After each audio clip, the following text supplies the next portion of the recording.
Benar ya Tuhan, telah kami lihat begitu banyak kebaikan-Mu di dalam hidup kami.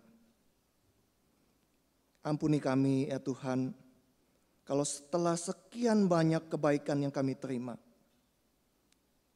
kami masih saja mengeluh, kami masih saja tidak setia di hadapan-Mu ya Tuhan. Pagi hari ini sedikitlah hati kami ya Tuhan. Lihatlah apakah kami sungguh-sungguh mengasihi Engkau ya Tuhan. Engkau yang maha tahu dan Engkau juga yang menilai hidup kami. Tidak ada yang tersembunyi bagimu. Biarlah Engkau mendapati kami semua tetap setia. Tuhan, pagi hari ini kami kembali akan mendengarkan kebenaran firman Tuhan. Tuhan, tolong hamba-Mu supaya dia boleh menyampaikan kebenaran firman Tuhan dengan baik. Dan Tuhan, tolong kami semua supaya kami bisa mengerti kebenaran firman Tuhan dengan baik pula. Terima kasih Tuhan. Di dalam nama Tuhan Yesus kami berdoa. Amin. Silakan duduk Bapak Ibu. Shalom, selamat pagi Bapak Ibu. Shalom, selamat pagi. Ya, senang bisa melayani pemberitaan firman Tuhan pada pagi hari ini. Nah Bapak Ibu, firman Tuhan pagi hari ini bertemakan kerjakan tugas kita dengan baik, dengan setia. Firman Tuhan kita pagi hari ini bertemakan kerjakan tugas kita dengan setia. Bapak Ibu, setiap kita sebenarnya diberikan panggilan yang unik oleh Tuhan. Ya, panggilan yang unik oleh Tuhan. Namun dalam dunia yang serba terhubung dan kompetitif saat ini, seringkali kita itu tergoda, ya. Tergoda untuk membandingkan panggilan kita dan peran kita tuh dengan orang lain. Kadang kita terjebak dalam perangkap kecemburuan. Kita terjebak dalam masalah-masalah yang kita hadapi. Yang membuat kita meragukan panggilan atau peran kita dalam pelayanan Tuhan. Kita saat ini juga hidup dalam dunia yang menawarkan banyak pilihan dan godaan untuk menyesuaikan diri kita dengan standar dunia. Namun Bapak Ibu, panggilan Tuhan untuk kita sesungguhnya adalah panggilan untuk hidup dalam kesetiaan, dalam integritas dan keyakinan akan identitas kita dalam Dia. Panggilan itu mungkin tidak selalu spektakuler, tidak selalu tampak glamor Bapak Ibu. Tapi setiap panggilan itu bernilai dalam mata Tuhan. Nah, hari ini kita akan belajar bersama dari firman Tuhan yang menuntun kita untuk melihat bahwa setiap panggilan kita itu adalah unik dan berharga dan ditujukan untuk dikerjakan dengan sepenuh hati dan dengan setia, Bapak Ibu. Ya. Nah, firman Tuhan hari ini diambil dari Yohanes 21 ayat 20 sampai 25. Yohanes 21 ayat 20 sampai 25. Saya ambil dari terjemahan baru yang kedua. Bapak Ibu bisa melihatnya di layar yang sudah saya sediakan. Yohanes 21 ayat 20 sampai 25. Beginilah firman Tuhan.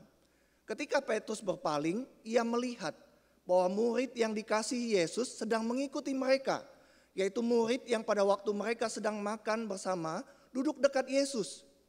Dan yang berkata, "Tuhan, siapakah dia yang akan menyerahkan Engkau?" Ketika Petrus melihat murid itu, ia berkata kepada Yesus, "Tuhan, bagaimana dengan dia ini?"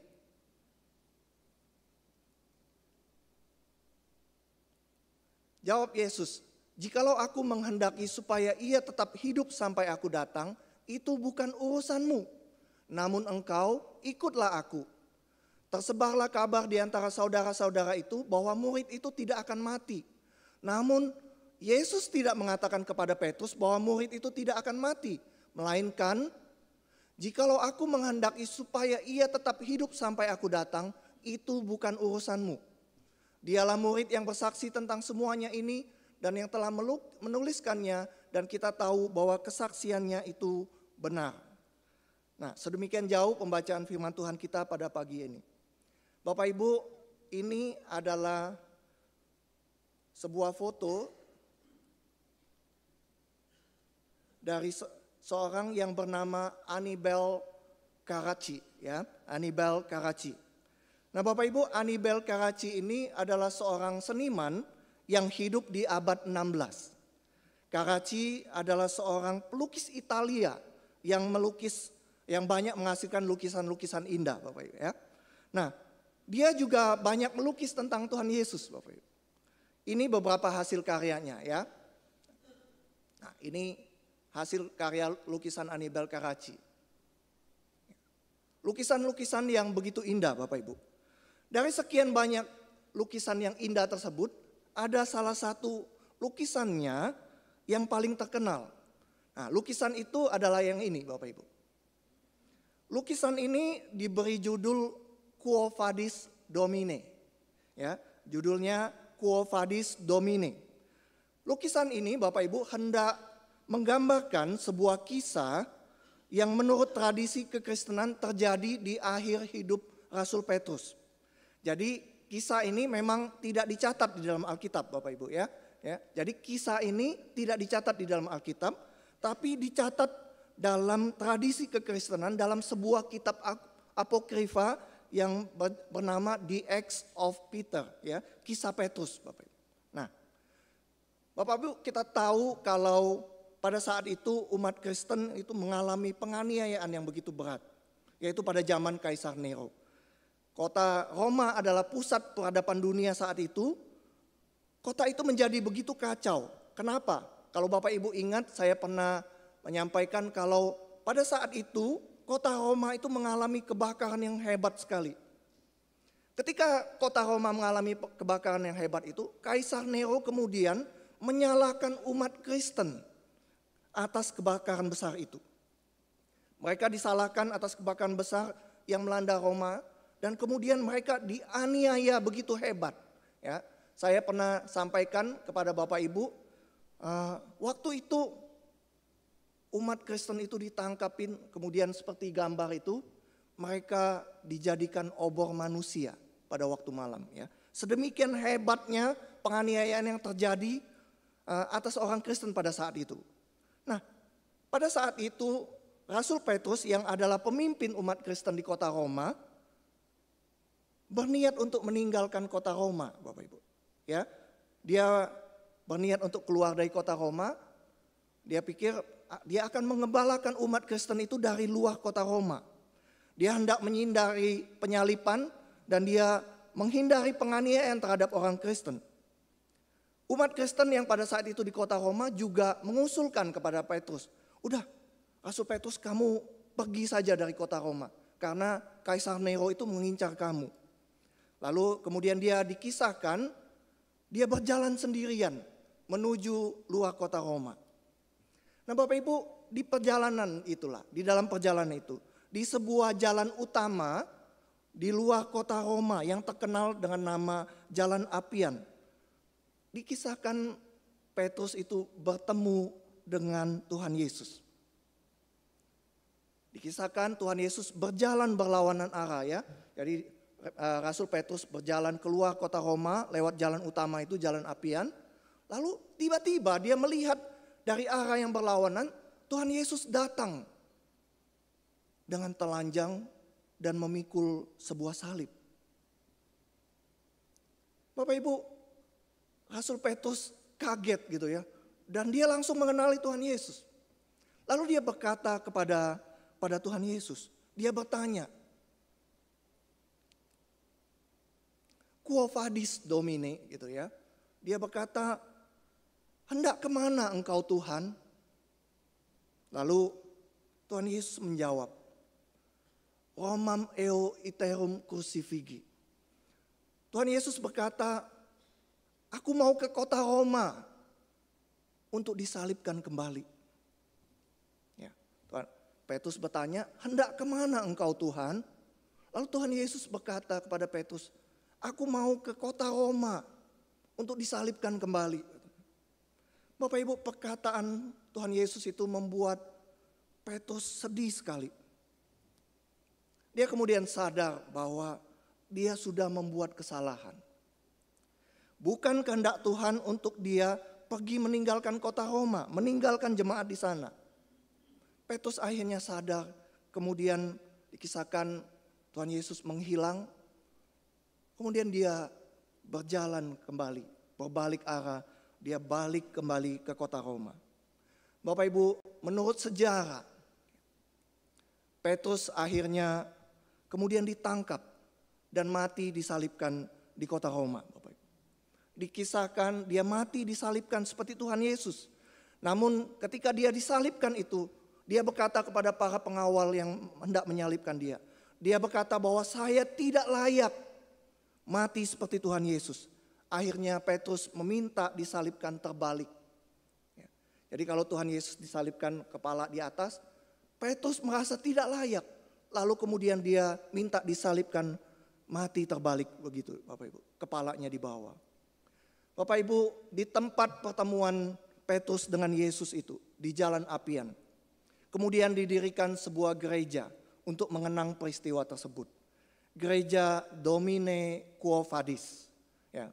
Dan gereja ini masih berdiri sampai sekarang di Roma, Italia. Nah Bapak Ibu, kisah ini dan perikop yang kita baca tadi, kita bisa melihat bahwa Tuhan Yesus itu begitu mengasihi Petrus. Ya. Kenapa saya katakan Tuhan Yesus itu begitu mengasihi Petrus? Kalau kita membaca perikop sebelumnya, yaitu di ayat 15-19 ya, kalau Bapak Ibu baca di dalam Alkitab, perikop ini, di perikop sebelumnya, kita bisa melihat bagaimana Tuhan Yesus itu berusaha memulihkan Petrus. Ya. Randy sudah mengkhotbahkan bagaimana Tuhan Yesus menampakkan dirinya beberapa kali. Tapi ternyata Petrus juga belum pulih gitu ya. Dia tetap mengajak teman-temannya untuk pergi menjala ikan waktu itu Bapak Ibu. Dia berusaha lari. Nah, kemudian di ayat 1 dan 14 kita juga bisa melihat bagaimana Tuhan Yesus begitu mengasihi Petrus. Apa yang Tuhan Yesus lakukan waktu itu? Dia mengingatkan kembali perjumpaan awalnya dengan Petrus. Ya. Tuhan Yesus mengingatkan Rasul Petrus bagaimana dia bertemu dengan Tuhan Yesus pertama kali. Kalau Bapak Ibu ingat, pertama kali Rasul Petrus bertemu dengan Tuhan Yesus, itu mereka mendapat ikan yang banyak, bukan? Ya, Bapak ingat ya, pertama kali waktu Rasul Petrus berjumpa dengan Tuhan Yesus seperti itu. Lalu Petrus berusaha, Tuhan Yesus berusaha mengingatkan Rasul Petrus kembali. Ini loh, pertama kali waktu kita berjumpa. Jadi sebenarnya Bapak Ibu bisa dikatakan bahwa fokus utama di pasal 21 itu adalah fokus utama Tuhan Yesus adalah Petrus Bapak Ibu. Namun Bapak Ibu kalau kita melihat kisah tadi, maka kita melihat kalau sebenarnya Petrus itu bukan seorang murid yang baik. Ya, Bapak Ibu bisa lihat ya, Tuhan Yesus melihat Petrus itu sebenarnya dia mengasihi Petrus, tapi sebenarnya Rasul Petrus itu bukanlah murid yang baik, bukan seorang murid yang layak juga, bukan seorang pemimpin yang baik. Kenapa saya katakan demikian? Karena kalau kita perhatikan berulang kali Petrus itu mengecewakan Tuhan Yesus Bapak Ibu. Bahkan sampai menjelang kematiannya Petrus itu masih saja terus melakukan kesalahannya. Tadi seperti yang saya katakan tadi ya.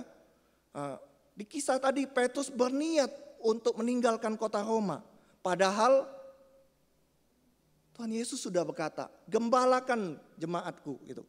Nah, kalau dia dulu menyangkali Petrus karena rasa takutnya kepada orang Yahudi, sekarang ini dia takut dibunuh oleh penguasa Roma pada saat itu. Makanya dia hendak meninggalkan jemaatnya. Jemaat yang secara khusus sudah Tuhan percayakan kepada Petrus untuk dia gembalakan. Kalau kita melihat lagi kebalikan sebelumnya ya. Baru saja Tuhan Yesus memuji Petrus. Ya. Tuhan Yesus berkata, ketika engkau masih muda, engkau mengikat pinggangmu sendiri dan berjalan ke tempat yang engkau kendaki. Tapi kalau engkau sudah tua, engkau akan mengulurkan tanganmu dan orang lain akan mengikat engkau dan membawa engkau ke tempat yang tidak kau kendaki.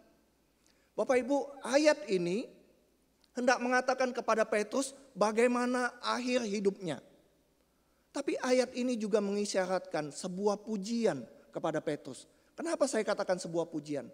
Itu artinya ayat ini berkata bahwa sampai akhir hidupnya Petrus akan setia melayani Tuhan.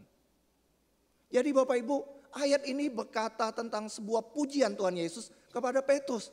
Tapi baru saja dipuji oleh Tuhan Yesus, Petrus melihat Yohanes. Dia lihat. Lalu berkata kepada Yesus, Tuhan, bagaimana dengan dia ini? Kalau kita melihat lagi kisah sebelumnya lagi ya, Tuhan Yesus dipuji ya.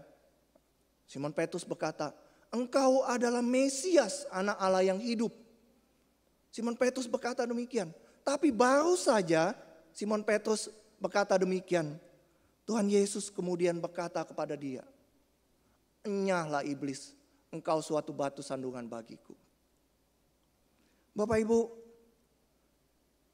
Tuhan Yesus baru berkata kepada Petrus, gembalakanlah domba-dombaku. Tapi kemudian dia sampai harus ditegur oleh Tuhan Yesus. Tuhan Yesus menegur dia. Jikalau aku menghendaki supaya ia tetap hidup, Yohanes tetap hidup sampai aku datang, itu bukan urusanmu. Namun engkau ikutlah aku. Bapak Ibu, sejujurnya saya seringkali gregetan gitu ya. Saya seringkali kesal kalau sedang membahas mengenai Petrus. Mengapa saya katakan demikian gitu?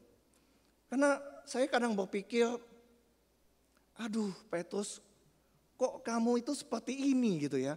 Kok kamu bodoh sekali gitu. Baru saja ngomong begini, sudah ngomong yang lain yang salah gitu. Baru saja melakukan ini, kamu sudah melakukan kesalahan yang lain yang tidak perlu. Bapak Ibu merasakan hal yang sama bukan? Kalau kita ngomong tentang Petrus gitu ya. Nah, waktu saya mempersiapkan khotbah ini Bapak Ibu, Tuhan mengingatkan saya bahwa saya dan kita semua seringkali seperti Petrus juga bukan? Kita tidak lebih baik daripada Petrus Bapak Ibu. Dalam hal mengerjakan tugas kita dengan setia, kita tidak lebih baik dari Petrus dalam hal melayani Tuhan. Kita melayani Tuhan dengan pujian, kita berkhotbah, kita bersaksi kepada orang lain, kita mengeluarkan pernyataan-pernyataan iman. Akan tetapi bukankah kita seringkali setelah melakukan hal itu, kita mengatakan hal-hal yang tidak berkenan kepada Tuhan. Sama bukan seperti Petrus. Mulut kita mengeluh kepada Tuhan, padahal kita tidak mengerti rencana Tuhan. Kita bingung dengan Tuhan apabila sesuatu itu tidak berjalan seperti yang kita mau. Kita marah kepada Tuhan ketika menghadapi penderitaan atau cobaan, tanpa memahami bahwa Tuhan itu memiliki rencana yang lebih baik. Bapak Ibu, seperti Petrus, kita juga seringkali meragukan Tuhan bukan? Tidak percaya kepada Tuhan, tidak berpegang pada janji Tuhan, tidak berpegang pada kebenaran firman Tuhan. Seperti Petrus, kita sering mengklaim bahwa, aku mengasihi engkau Tuhan. Aku akan melayani engkau. Aku akan mengikut engkau dengan setia sampai akhir hidupku. Bahkan nyawaku akan kuberikan kepadamu. Akan tetapi kemudian kita meninggalkan Tuhan dan mengandalkan kekuatan kita sendiri. Tidak mau bergantung kepada Tuhan. Tidak mau lagi melayani Tuhan. Bapak Ibu, seperti yang terjadi pada Petrus, seringkali itu juga yang kita lakukan, Bapak Ibu. Seringkali kita melakukan hal-hal yang kadangkala kita kesal melihatnya gitu ya. Kita kesal, gregetan melihat Petrus. Tapi seringkali hal yang sama kita lakukan Bapak Ibu. Seperti Rasul Petrus juga yang membandingkan dirinya dengan Rasul Yohanes. Kita juga seringkali membandingkan diri kita dengan orang lain, dengan pelayan Tuhan yang lain. Kadangkala itu menjadi sebuah kebanggaan yang tidak sehat. Atau sebaliknya, kita merasa minder dengan orang lain. Lalu kita cemburu, kita iri dengan kemampuan orang lain itu. Jadi semua ini Bapak Ibu yang saya katakan menunjukkan bahwa dalam hal mengerjakan tugas kita dengan setia, kita tidak lebih baik dari Petrus. Yang kedua Bapak Ibu, menarik apabila kita melihat apa yang dilakukan oleh Petrus di perikop ini. Kalau kita meninjaunya dari sisi psikologi, ya. Nah, Bapak Ibu, menurut sumber yang saya baca itu dari sisi psikologi, kalau kita tinjau dari sisi kejiwaan Petrus, ya. Nah, Petrus itu secara tidak sadar mempunyai inferiority complex, ya. Sebuah kondisi psikologis di mana dia itu merasa dirinya lebih rendah atau kurang dibandingkan dengan orang lain. Nah, kondisi itu mempengaruhi perilaku dan pandangan hidupnya, ya. Jadi kalau kita melihat Rasul Petrus di perikop ini, kalau kita meninjaunya dari sisi psikologis, Petrus itu sebenarnya memiliki inferiority complex, ya. Jadi dia merasa dirinya itu lebih rendah dibandingkan Rasul Yohanes. Nah, kenapa dia memiliki perasaan seperti itu? Bapak Ibu, kita bisa melihat bahwa sebenarnya Rasul Yohanes memang punya banyak kelebihan dibandingkan Rasul Petrus, ya. Nah, saya mencatat ada beberapa kelebihan Rasul Yohanes. Di perikop ini di pasal awal tadi dikatakan Yohanes itu duduk dekat dengan Tuhan Yesus, bersandar pada Yesus sehingga dia bisa bertanya langsung. Ini menunjukkan apa Bapak Ibu? Ini menunjukkan sebuah relasi yang sangat-sangat dekat. Walaupun Petrus itu juga adalah ring satunya gitu ya, ring satu Tuhan Yesus gitu. Petrus, Yohanes, Yakobus itu selalu bersama dengan Yesus. Tapi firman Tuhan katakan itu, Yohanes itu lebih dekat gitu ya. Jadi waktu duduk makan pun dia duduk dekat dengan Tuhan Yesus. Bersandar pada Yesus. Dia menjuluki dirinya sebagai murid yang dikasihi Yesus. Di kayu salib Bapak Ibu, Yesus berkata kepada ibunya dan Yohanes, "Ibu, inilah anakmu. Anak, inilah ibumu." Tuhan Yesus melakukan itu kenapa? Karena dia percaya kepada Yohanes, Bapak Ibu. Yesus berkata demikian karena Yohanes selalu berada dekat dengan Yesus sebelum dan selama proses persidangan dan penyalipan. Kelebihan lain apa lagi Bapak Ibu? Yohanes itu punya koneksi dengan orang besar, ya, punya koneksi Bapak Ibu, ya. Di Yohanes 18 diceritakan kalau sebenarnya Petrus dan Yohanes itu sama-sama ngikutin Tuhan Yesus, ya. Waktu ditangkap, Tuhan Yesus itu ditangkap, kemudian Rasul Yohanes dan Petrus itu sebenarnya berjalan bersama-sama. Tapi kemudian yang terjadi ketika masuk istana imam besar, Petrus tidak bisa masuk. Tapi Yohanes bisa masuk karena dia kenal dengan imam besar. Ya, nanti Bapak Ibu baca di pasal 18 ya. Jadi Yohanes itu punya koneksi dengan orang besar. Nah, kalau kita juga mengenal 7 perkataan salib, ya setiap kali kita Paskah kita seringkali membahas 7 ucapan salib itu. Sebagian besar ucapan itu dicatat oleh Rasul Yohanes Bapak Ibu. Kenapa Rasul Yohanes bisa mencatat 7 ucapan itu? Itu karena Yohanes selalu berada dekat dengan Tuhan Yesus. Ketika murid-murid lain berlari meninggalkan Tuhan Yesus, Rasul Yohanes selalu berada di dekat Tuhan Yesus. Jadi Bapak Ibu, memang Yohanes punya banyak kelebihan dibandingkan Rasul Petrus Bapak Ibu. Namun sekali lagi, Tuhan menunjukkan kasih-Nya kepada para murid.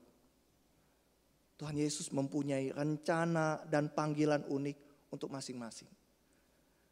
Petrus Bapak Ibu akan menjadi pemimpin seluruh jemaat Kristen. Dia adalah juru bicara. Dia adalah pemimpin di antara para murid.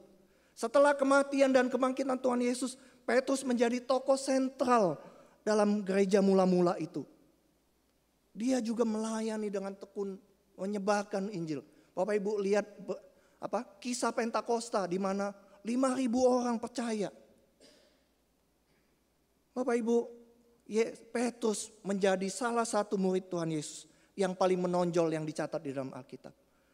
Tapi Yohanes pun Tuhan pakai.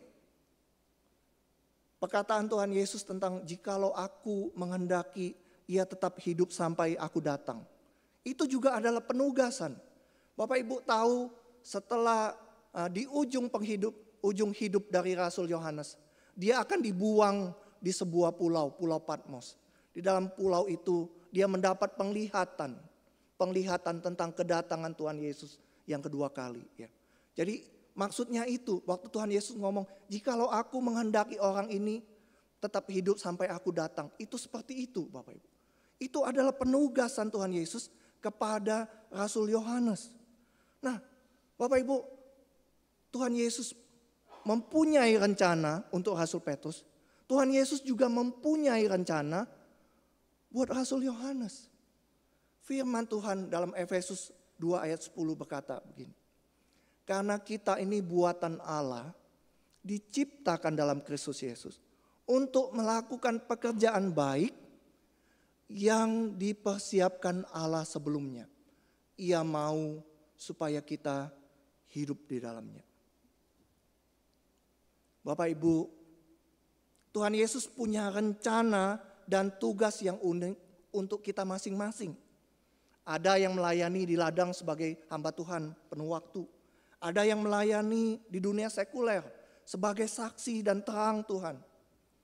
Hari Jumat yang lalu Ibu Esther Kristiani berkata gitu.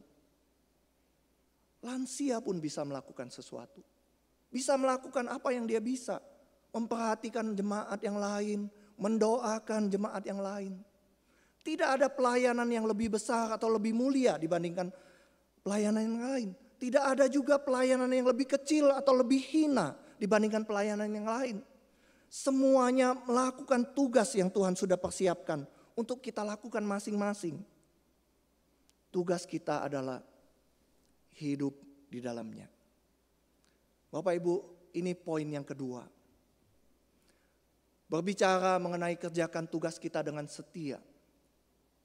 Firman Tuhan katakan, jangan bandingkan apa yang kita lakukan atau kerjakan itu dengan apa yang dikerjakan oleh orang yang lain. Yang penting adalah seperti yang Rasul Paulus katakan tadi, kita melakukan apa yang Tuhan kehendaki kita lakukan. Yang terakhir Bapak Ibu, sewaktu saya dan mungkin kita semua percaya Yesus dan mulai melayani, saya tuh sering mendengar orang berkata begini. Mungkin Bapak Ibu juga sering mendengarnya ya. Kalau mau melayani Tuhan, jangan lihat manusia, lihat Tuhannya. Ada yang Bapak Ibu pernah dengar juga? Ya, kita sering bukan dengar gitu ya. Kalau mau melayani, jangan lihat manusianya, lihat Tuhannya. Fokus kepada Tuhan saja, ikuti dan layani Tuhan dengan setia. Tapi Bapak Ibu dalam kenyataannya, dalam interaksi saya dengan jemaat yang saya layani, saya seringkali menjumpai banyak orang yang mengalami kekecewaan, kepahitan dalam pelayanan. Banyak juga yang menjadi tawar hati dan tidak mau lagi melayani Tuhan. Saya sendiri pun pernah mengalaminya Bapak Ibu. Ya. Saya mogok ke gereja. Ada satu waktu saya mogok ke gereja, saya tidak mau melayani Tuhan. Seorang teman lain pernah curhat kepada saya. Dia berkata begini Bapak Ibu.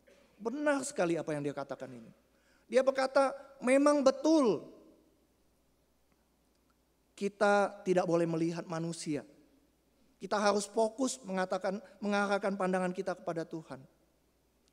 Akan tetapi Bapak Ibu, dia berkata tidak mungkin tidak melihat Tuhan, tidak melihat manusia. Ya. Tidak mungkin tidak melihat manusia. Kenapa dia berkata begitu? Karena manusia itu yang ada di depan mata kita bukan? Benar enggak Bapak Ibu? Ya. Ngomong sih gampang, jangan lihat manusianya. Tapi kenyataannya memang manusia yang ada di depan kita. Dan manusia itu mengecewakan Bapak Ibu. Waktu teman saya itu berkata demikian, saya terdiam gitu, saya nggak bisa jawab apa yang dia katakan gitu. Saya tahu dia kecewa Bapak Ibu. Saya tahu banyak dari kita juga ketika kita membandingkan atau melihat yang lain, kita pun seringkali dikecewakan. Kita bisa kecewa dengan hamba Tuhan, rekan sepelayanan, teman atau sahabat, bahkan kecewa dengan keluarga kita sendiri. Saya memikirkan terus perkataan teman saya itu berulang kali. Saya kepikiran terus, Bapak Ibu. Bagaimana menjawabnya, Bapak Ibu? Nah, saya terus bertanya kepada Tuhan. Sampai satu kali, Bapak Ibu. Tuhan menjawab saya melalui sebuah kisah tentang seorang ibu dan seorang anak perempuannya.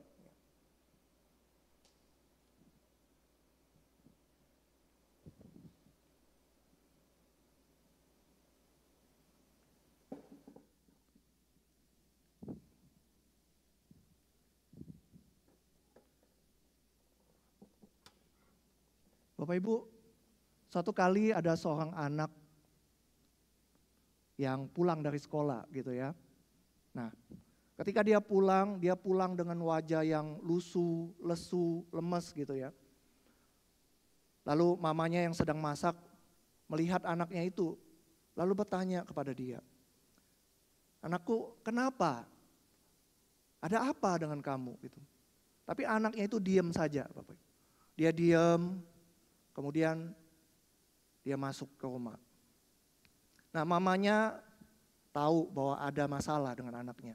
Lalu dia berkata kepada anak, "Kamu mandi dulu, lalu makan ya."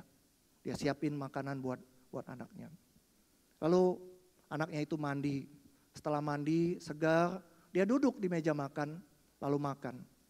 Setelah dia selesai makan, kemudian mamanya baru bertanya lagi kepada dia. Bapak Ibu. Dia bertanya kepada anaknya itu, "Anakku, ada apa?" Lalu ketika itu benar dugaan mamanya ada masalah. Anaknya lalu cerita bahwa dia dibully oleh teman-temannya.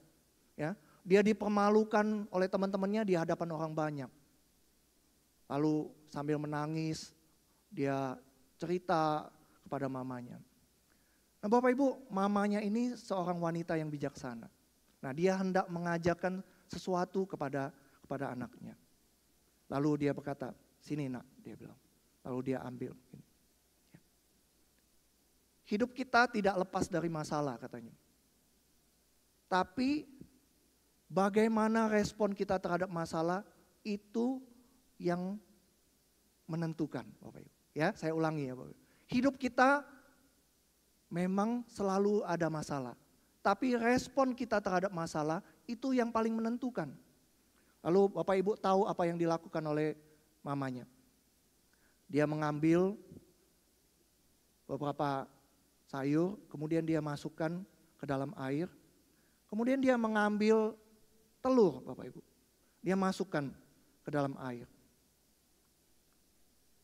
Dia berkata kepada anaknya, "Anakku," dia bilang, "air panas yang mama masak ini adalah seperti masalah dalam hidup kita." Ya. Lalu dia berkata begini, "Tapi respon kamu terhadap masalah itu sama seperti sayur ini atau telur ini. Kamu bisa memilih menjadi seperti sayur ini. Ketika menghadapi masalah, kamu menjadi bonyok, ya, menjadi hancur karena masalah itu. Atau kamu bisa memilih menjadi seperti telur ini. Ketika menghadapi masalah, kamu menjadi keras, hatimu keras. Semakin lama menghadapi masalah seperti telur ini, semakin lama direbus, kuningnya itu menjadi hitam lalu hancur di dalam." Nah, dia berkata demikian, Bapak Ibu. Akan tetapi kamu bisa memilih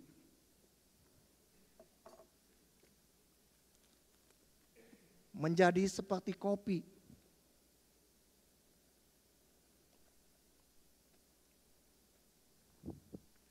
Yang ketika kena air panas,